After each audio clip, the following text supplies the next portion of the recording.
It's the dynamic things of nature that we are missing, that we are failing to understand. Grain, really, production of corn and soybeans is killing America.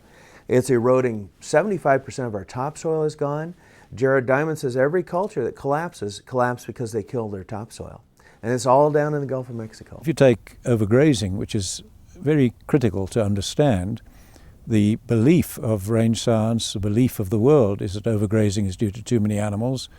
Now, 50 years ago, this was discovered to be untrue. Good, solid science by a Frenchman. What is the most natural thing for animals? Natural behavior is to go out and graze. This herbivore-pasture relationship has been built in from design. If you look at the Midwest, where most of the corn and soybeans are grown, the great bulk of it is fed to animals.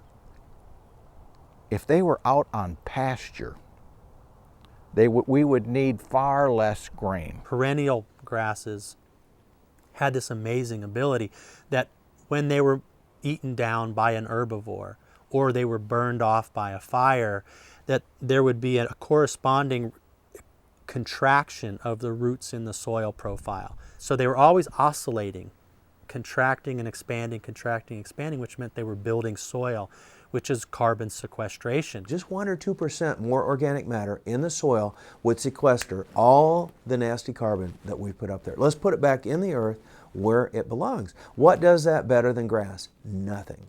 You got a very healthy biological system going there with the animal waste, the hoofs, the soil, the microbes, the sun, and you're actually building topsoil. That's where the prairie land came from.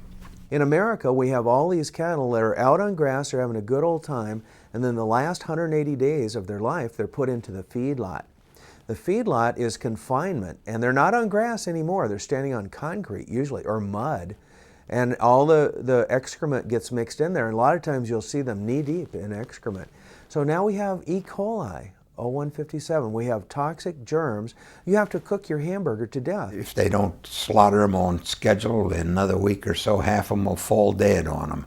You think that's good protein for the American people? They would spit out the bite of meat in their mouth if they could see what I see as a veterinarian.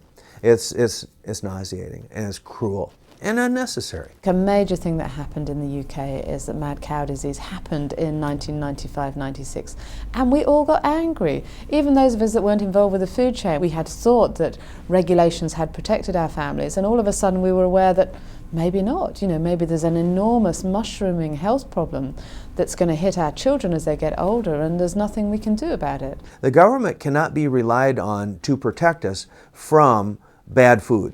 No offence to any government, whether it's the EU, the UK government, or the US and the USDA, you cannot rely on government to protect the integrity of organic standards.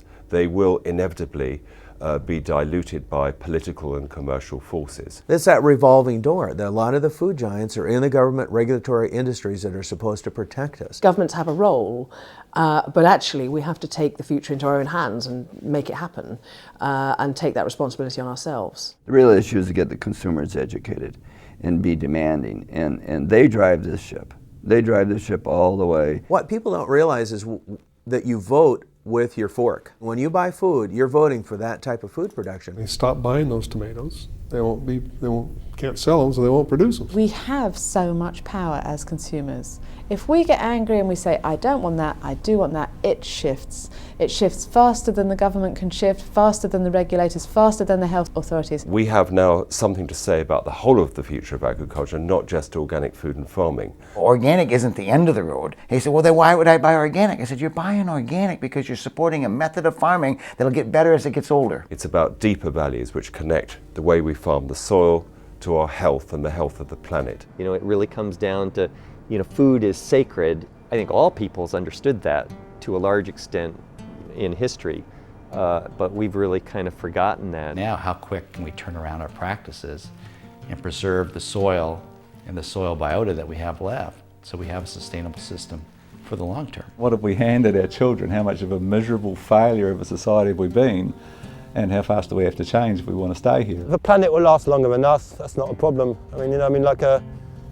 People say, the planet doesn't need human beings, but the human being needs the planet. What is the story you believe in? What is the creation myth that holds power for you? Is the planet a community or a commodity? What's that story? And can you restory your connection to place and implement it pragmatically to get to restoration? And that's an interesting conundrum for the future. We need each other. We need big agriculture and small agriculture, and we've got to work out how we sustain civilizations. If we don't, the future is grim indeed. And no one takes too much, and no one's fool enough to touch the dark sea.